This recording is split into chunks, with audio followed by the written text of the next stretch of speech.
I could never love again. He's the only one for me, Jolene.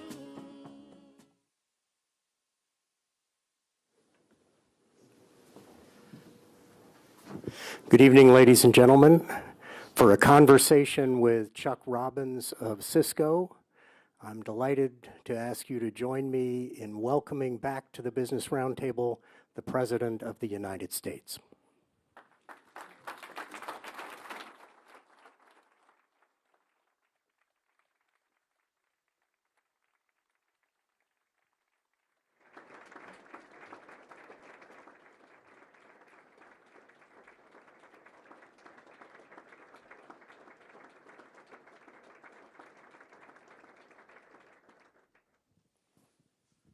Thank you very much. It's a good group out there.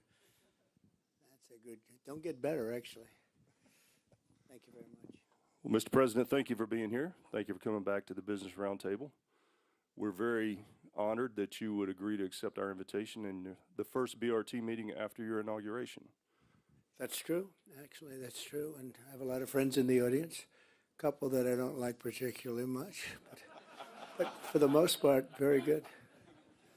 And as we were talking about backstage, this is the largest attendance that we've ever had at a Business Roundtable meeting. Well, it's a great honor. Thank you. So if you don't mind, we'll jump in. Okay. So first of all, congratulations on the ceasefire between Ukraine and Russia today. That was hugely significant, as you know. Well, it's Ukraine, but we hope to get Russia. It turned out to be I've been saying that Russia's been easier to deal with so far than Ukraine, which is not supposed to be the way it is, but it is, and we hope to get Russia. But we have a full ceasefire from Ukraine. That's good. That's very good. And then the people in this room, we're going to tie us back together. The people in this room obviously are very interested in all the conversations going on around trade and tariffs that are important here. And then you've also had a large-scale effort to root out wasteful spending in the federal government. And I believe there's a thread that kind of ties all that together, and I'm just curious if you could share with us what that is. Well, it's basically make America great again. We have a bloated, very dishonest in many cases federal government and bureaucracy that's been a long time coming. Somebody should have done this many years ago. And we're cutting numbers that nobody's ever seen before. Doge, as we call it, affectionately. You've been all hearing that term a lot. Elon's been doing really a fantastic job. He suffers a little bit because of it. People go after him, but actually I think in the end it'll maybe reverse itself and be just the opposite. That's happened before.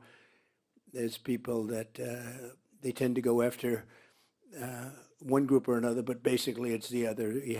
They go after conservatives, and when somebody stands up and fights, their business ends up doubling. You can see that. Just a little example. Goya Foods, he was just a wonderful man, the owner and the family, and largely Hispanic foods. And they went after him because he supported me. And this was the end of the first term. And he fought back, and it ended up that he ended up tripling his business. And it's today a much bigger business than it was before, and there are many examples of that, and maybe it's going to be that way with Elon.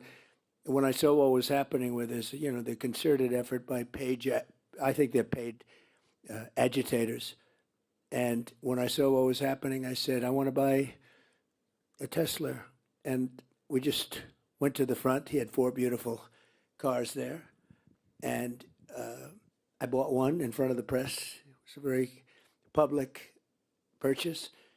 And they're beautiful and do a great job. Very good competitors with Mary and everybody else. He's done a great job, and he shouldn't be sacrificed or have to suffer because he wants to help government. It's not that he's a Republican, which he's, not strong. I mean, sometimes I'm not even sure what he is in terms of his philosophies, but he's a great guy. He's a patriot. He wants to see the country straightened out, and he's done a fantastic job with Doge. We've found massive fraud, abuse, waste, and we had many, many jobs where there was nobody working but getting a check. We had contracts that expired years ago, but they were continuously being paid. Probably, I'll bet you it's $500 billion perhaps if you add it up so far. And we're trying to get to $1 trillion. That's a big number. And he did have an ability to do something that a lot of people didn't think of. He'd come in with bigger ideas. We'd say, we want you to cut down the size of your agency by 2%. And we thought that was good. He came in, he said 80%. I said, what the hell's going on? 80%. And largely, I mean, we had to do it carefully, and we had some little hiccups, not big hiccups.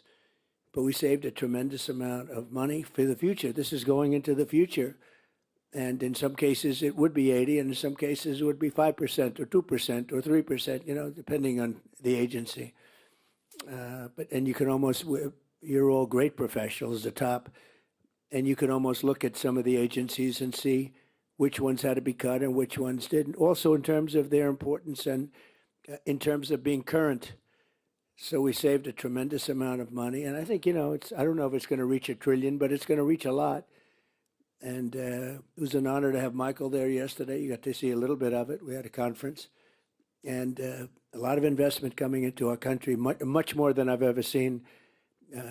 Apple is investing $500 billion. IBM was with us yesterday, and they're investing a lot. Just companies all over. I could name them. You've read most of them, many of them.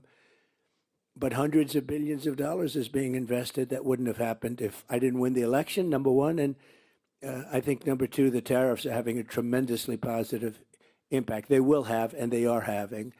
We have car companies that are not building in Mexico now. They're building in the United States. Some of them, the plants were already started, and they stopped construction, and now they're going to build in the United States. It was very unfair. They'd build in Mexico and sell them across the border with no tax, no nothing. They'd take away our jobs. They'd close up places in Michigan and all over the country, and they'd build them in Mexico. In many cases, they were owned by China.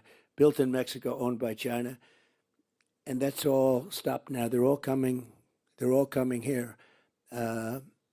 Honda is building a massive plant in different places, Indiana, South Carolina, but also in Michigan, a lot in Michigan. A lot of activity is happening. They're looking all over the place for places, and that's because there is a good spirit, there's a renewed spirit, and also, very importantly, the tariffs they don't want to pay 25% or whatever it may be. It may go up higher, Look, the higher it goes, the more likely it is they're going to build. And ultimately, the biggest win is not the tariff. That's a big win. That's a lot of money.